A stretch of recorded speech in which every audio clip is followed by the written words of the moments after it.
Good morning, students. Today I start the one most important unit of the macroeconomics, that is the national income. It is a vast concept in the macroeconomics. It is an important concept. Increasing national income is the ultimate goal of the every economy. Her economy का target होता है कि अपनी national income को increase करना. तो what is the national income, उससे पहले पढ़ने के लिए हमें इसकी छोटी छोटी टर्म्स पहले वो डिटेल में समझनी पड़ेंगी, तब आके हम नेशनल इनकम कॉन्सेप्ट को डिटेल में समझेंगे. पहले इससे रिलेटेड जो रिलेटेड टर्म्स है पहले हम उस पर सारे डिस्कस करेंगे. तो जहां पे हमारी रिलेटेड टर्म्स डिस्कस हो रही है, now that is a good. तो हमारी यूनिट का नाम है नेशनल इनकम मेरे बच्चों. ठीक है, this unit carry the 10 marks. ठीक है, ये यूनिट कैरी करती है 10 मार्क्स. सेम इसमें भी न्यूमेरिकल्स है. In this unit there are the 3 chapters. The first, important terms of the national income. The second is the national income related aggregates and its measurement, and third is the GDP and welfare. Once again, in the first chapter, the related concept of the national income. The second, what is the national income and its related aggregates and how it is measured, and the third is GDP and welfare. तीनों chapter में से मिला के only 10 marks का आएगा, per unit बहुत vast है. मैं पहले बता रही हूँ, नियर बाई 15 to 17, 18 क्लास में जाके यूनिट पैक होगी.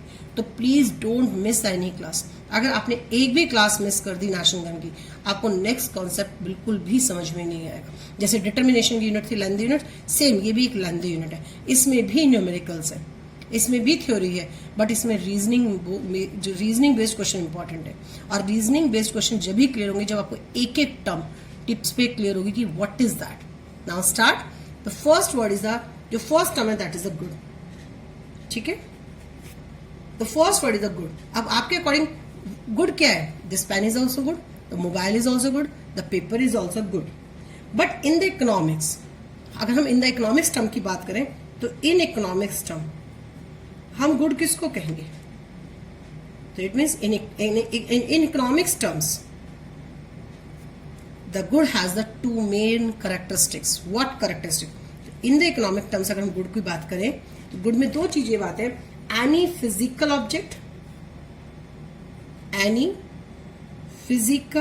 object and services. याद रखना, हम जब भी goods की बात कर रहे हैं तो understood है कि we take the services also in the national income. What is the services? What is the goods? You already know. Good is a tangible item, services are intangible items. Goods के production and consumption में gap हो सकता है, लेकिन services के production and consumption में gap नहीं होता. This is the most important difference. आपको गुड पता है, सर्विस पता है, लेकिन अगर मैं बोलूँ what is the basic difference between the goods and services, तो मोस्टली बच्चा लिखेगा the goods are the tangible and the services are the intangible items. But main difference ये भी है कि गुड्स के प्रोडक्शन कंजप्शन में गैप हो सकता है, लेकिन सर्विसेज के प्रोडक्शन कंजप्शन में गैप नहीं होता. जैसे मैं इस समय आपको पढ़ा रही हूँ, इट मीन्स मैं सर्विसेज का प्रोडक्शन कर रही हूँ और आप सेम टाइम उसको कंज्यूम कर रहे हैं, आप इसको स्टोर करके नहीं रख रहे हो.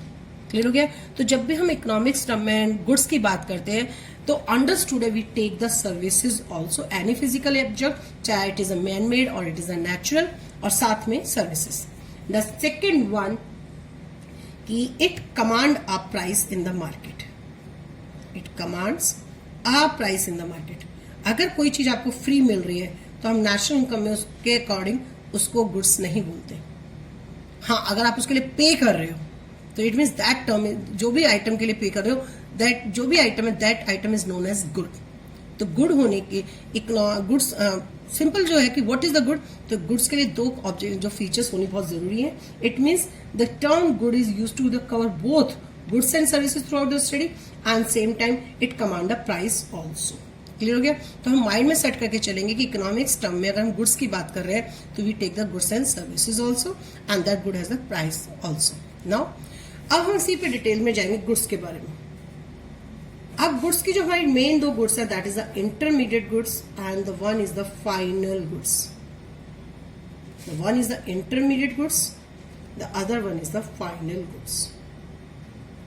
ठीक है, सबसे मेन इंपॉर्टेंट क्वेश्चन है, यहीं से हमारी रीजनिंग वाले क्वेश्चन. आपको बिल्कुल कॉन्सेप्ट क्लियर हो गया कि what is the intermediate, what is the final goods, तो आप इजीली क्लासिफाई कर सकते हो. आप इजीली रीजनिंग बेस्ड आंसर दे सकते हो, ठीक है, क्योंकि जब हम नेशनल इनकम कैलकुलेट करते हैं तो we take the value of only these goods, never we take the values of these goods. अब मैम वाई, तो वही तो आप कॉन्सेप्ट में समझा रहे हैं 1 by 1 करके। ये याद रखना, जब भी हम नेशनल इनकम की बात करें तो we take only the value of final goods, never take the value of the intermediate goods. Clear हो गया? अभी मैंने नेशनल इनकम कुछ नहीं पढ़ाया कि what is the national income, पहले मैं छोटे छोटे टर्म्स एक्सप्लेन करूंगी, उसके बाद what is the national income, उस तब कॉन्सेप्ट पे आते हैं। बट नेशनल इनकम के लिए जानने के लिए इतना बहुत जरूरी है कि in the national income we take the value of only the final output, never take the value of the intermediate goods. Now अब मैं एक प्रॉपर चार्ट बना रही हूँ, उस चार्ट से हमारा प्रॉपर तरीके से एक्सप्लेनेशन होगा what is the intermediate goods and what is the final goods, proper classification, ठीक है। नाउ यहां से हम स्टार्ट करते हैं। Goods, here are the final goods, now here are the intermediate goods, ठीक है। now start intermediate goods। आपने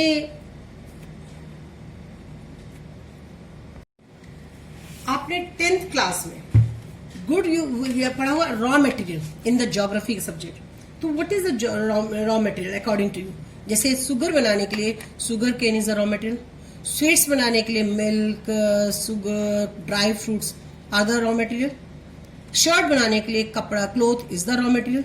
तो जो ज्योग्राफी में हमने टर्म यूज की थी रॉ मटेरियल की, अगर हम इसको इकोनॉमिक्स लैंग्वेज में करें, तो अगर सिंपल लैंग्वेज में आपको समझाना बताऊं तो that is only the intermediate goods. Clear हो गया? यस, हम बोलेंगे it refers to those goods and services which are purchase by the producer for the further production, which goods are purchase by the producer for the further production, that is called the intermediate goods. But only for the further production नहीं, अब हम इसको थोड़ा सा और explain करेंगे। तो simple अगर मैं लैंग्वेज में बात करूं कि what is the intermediate goods, तो इंटरमीडिएट गुड्स का जो पर्टिकुलर मेन मीनिंग है, it refers to those goods and services which purchased during the year, अब इसमें ये वर्ड पे ध्यान रखना, which purchased during the year, only during the year। अगर हम 2019-20 की बात करें तो 2019-20 में ही जो परचेज किया by one production unit, by one production unit from other production unit, from other production unit, and completely used up or resold during the same year। Ma'am नहीं क्लियर हुआ, अब आपका क्वेश्चन है मैम नहीं clear हुआ, तो अगर मैं सिंपल सी बात बोलती हूँ, अब ध्यान से देखना, सिंपल सी लैंग्वेज में एक्सप्लेन कर रही हूँ। There are the some main important features, only that good is treated as intermediate goods. क्योंकि मैं आपको क्वेश्चन दूंगी पेपर में इस टाइम में कि व्हाई यू गुड्स की classify the goods as the intermediate और द फाइनल गुड्स, तो आपको बार बार एक रीजन लिखना पड़ेगा। सपोज करो मैंने भी एग्जाम्पल बताया कि शुगर मिल इंडस्ट्री ने शुगर केन परचेज किया, शुगर मिल इंडस्ट्री ने शुगर केन परचेज किया, it means sugar cane used as a raw material for the further production, ठीक है। टेलर ने क्लॉथ परचेज किया for the making the shirt, तो cloth is used as a raw material, तो it means any good use as a raw material for further production, ठीक है। जो भी हमने फर्दर प्रोडक्शन के लिए परचेज किया है that is the raw material. Clear हो गया? नाउ दूसरा है परचेज फॉर रीसेल, अभी हमने यहां पे लिखा है ना, which purchased during the year by a production unit from the other production unit. अब अदर प्रोडक्शन यूनिट क्या है? शुगर केन वाला भी शुगर केन मिल एक production unit, sugar cane farmer जिसने शुगर केन का प्रोडक्शन किया है वो भी फार्मर है, वो एक प्रोडक्शन यूनिट है, शुगर मिल भी एक प्रोडक्शन यूनिट है। तो मिल ने फार्मर से शुगर केन परचेज किया, तो वन प्रोडक्शन यूनिट ने जो अदर प्रोडक्शन यूनिट से परचेज किया, that good is always treated as intermediate goods. Next, the second one is purchase for resale in the market. अब फर्स्ट एग्जाम्पल में तो sugar cane से शुगर बनी, या क्लोथ से शर्ट बनी, या स्वीट और मिल्क मिलके स्वीट्स बनी. बट यहाँ पे क्या है, एक डीलर ने, जैसे मोबाइल डीलर है, एक mobile dealer purchase a mobile for the resale. ठीक है, आप एक डीलर हो, मैं एक डीलर हूं.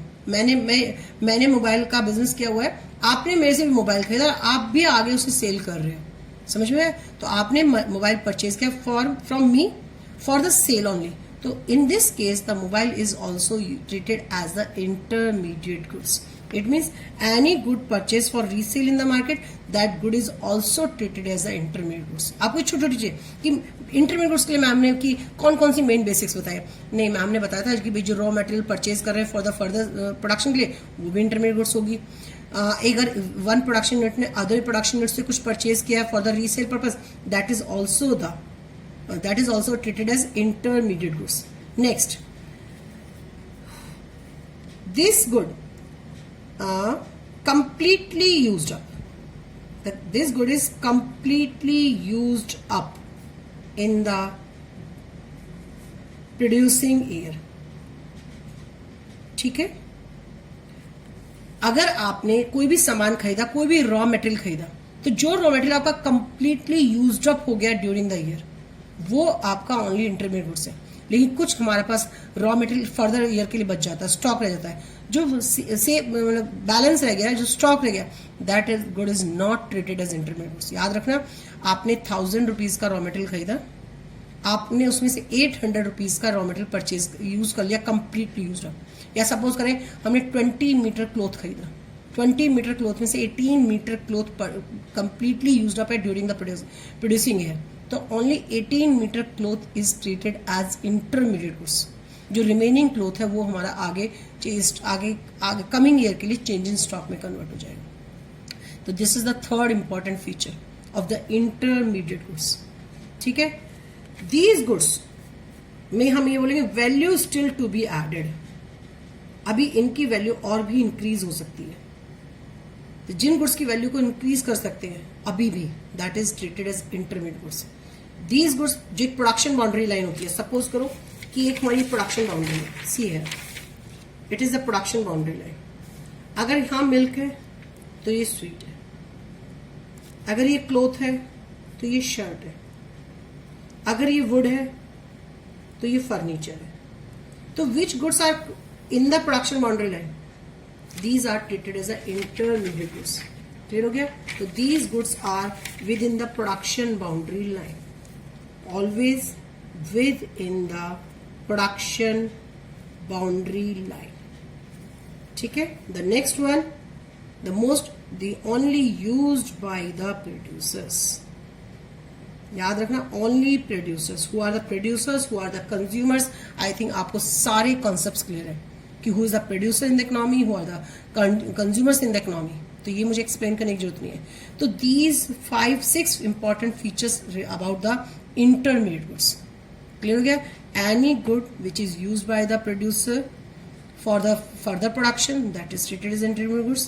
Any good purchase for the further purchase for the resale, that good is also treated as intermediate goods.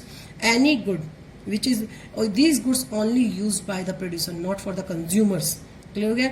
These goods always in the production boundary line and value still to be added. Clear हो गया? तो इसी के बिहार पर जो हमारी main definition बनती है इकोनॉमिक्स में, वो यही बनती है कि intermediate goods are only those goods which purchase during the year by one production unit from other production units, completely used up और resold during the same year. तो हमने ये जो इंपॉर्टेंट फीचर्स यहाँ पे लिए, हमने सारी यहाँ पे मिला के एक प्रॉपर डेफिनेशन बना दिया. The next one is the most important, the expenditure on these goods. The expenditure on these goods. आपको इस चार्ट बहुत ध्यान से समझना है. इस चार्ट में आपका बहुत सारे टॉपिक्स को मैं कवर करूंगी. ठीक है, प्लीज इस चार्ट को ध्यान से समझना है आपने. The expenditure on these goods is known as intermediate consumption or you say the expenditure, or you say the intermediate consumption or the intermediate expenditure. Clear हो गया? And this expenditure never included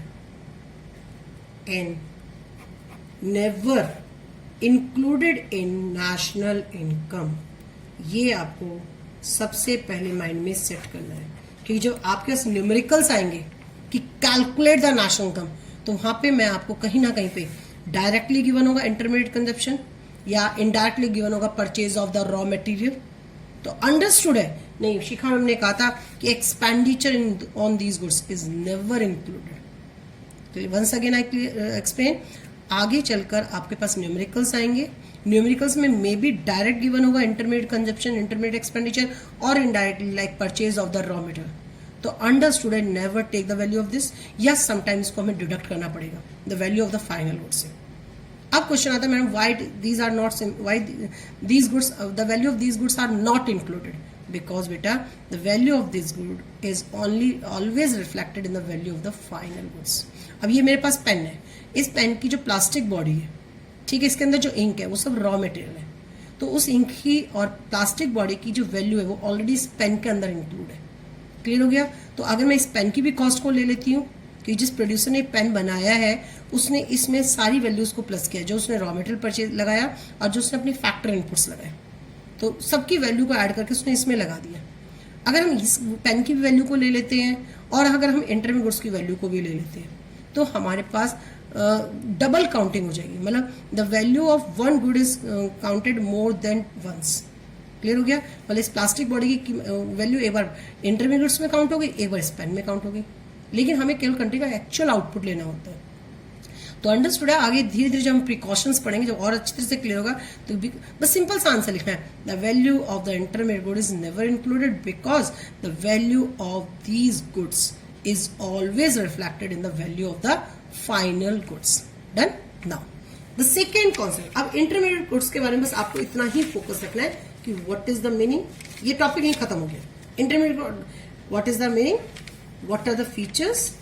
Expenditure on these goods is and the value of this good is never included. अब आता है हमारा इसका second part. Done? अब हम इसके सेकेंड पार्ट पे काम करते हैं, फाइनल गुड्स.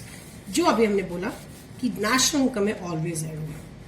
अगर मैं सिंपल लैंग्वेज में बोलती हूँ कि what are the final goods, तो सिंपल लैंग्वेज बोलूंगी तो which goods are ready for final users.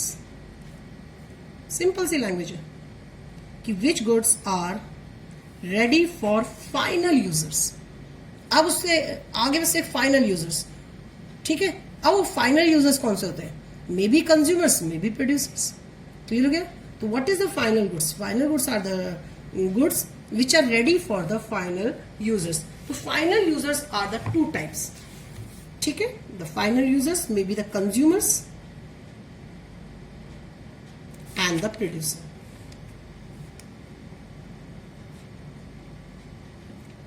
Clear हो गया? Final goods, final users are the two, either consumer or the producers. अब which final goods are used by the consumers? Which final goods are used by the consumer? That is known as the final consumer goods. Which final goods are used by the consumers? These are the final consumer goods. And which final goods are used by the producer? That is known as the final producer goods. Technically हम इन goods को जो main नाम है that is the capital goods. जो technically name है. Final producers good come use करेंगे, हम capital goods के नाम पे ज्यादा यूज करेंगे. क्लियर हो गया? क्यों? प्रोड्यूसर अगर मैं फाइनल हटा दूं तो दीज आर इंटरमीडिएट गुड्स भी तो प्रोड्यूसर गुड्स है. ठीक है? इंटरमीडिएट गुड्स भी प्रोड्यूसर गुड्स है और फाइनल गुड्स भी प्रोड्यूसर गुड्स है. इसलिए हमने इस पर्टिकुलर लिखा फाइनल प्रोड्यूसर गुड्स. तो इसका जो टेक्निकली नाम है that is a capital goods. तो फाइनल गुड्स सिंपल लैंग्वेज बोलूंगी तो which goods are ready for the final users. The final consumers purchase those goods only for the consumption and producer use these goods only for the investment. Once again, consumer use the final goods only for the consumption and producer use these goods only for the investment. तो on the behalf of this अगर हम final goods की definition बोले तो main definition क्या बन गई हमारी?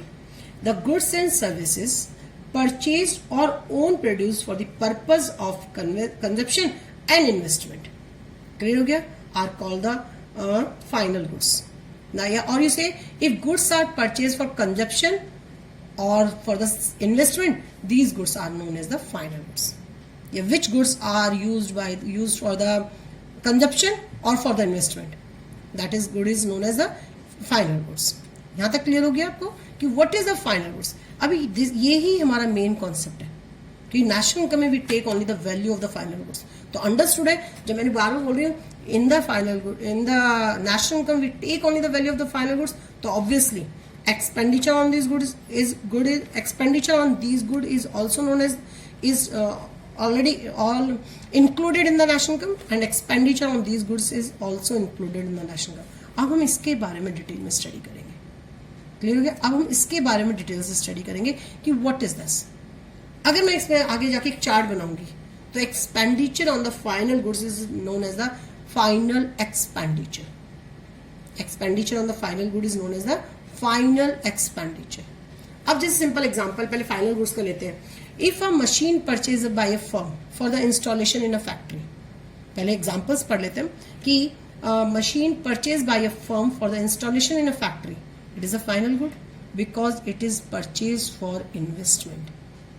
Milk purchase by the household, it is a final good and it is purchase for the consumption. जैसे आपके घर में मिल्क आता है तो that is a final good because you purchase the milk for the consumption. आपके school में computer install हो रखा है, ठीक है, it is also treated as a final product because it is purchase only for the investment. Done, my topic is clear कि either use for the consumption और for the investment. अब हम detail में जाते हैं कैपिटल गुड्स के. ठीक है, कैपिटल गुड्स के डिटेल में जाने के लिए अब हमने जो पढ़ना है तो कैपिटल गुड्स हमारे पास 2 टाइप्स के हैं. ठीक है, अब हम कैपिटल गुड्स का डिटेल में जा रहे हैं. The capital goods are the 2 types, durable capital goods and non durable capital goods.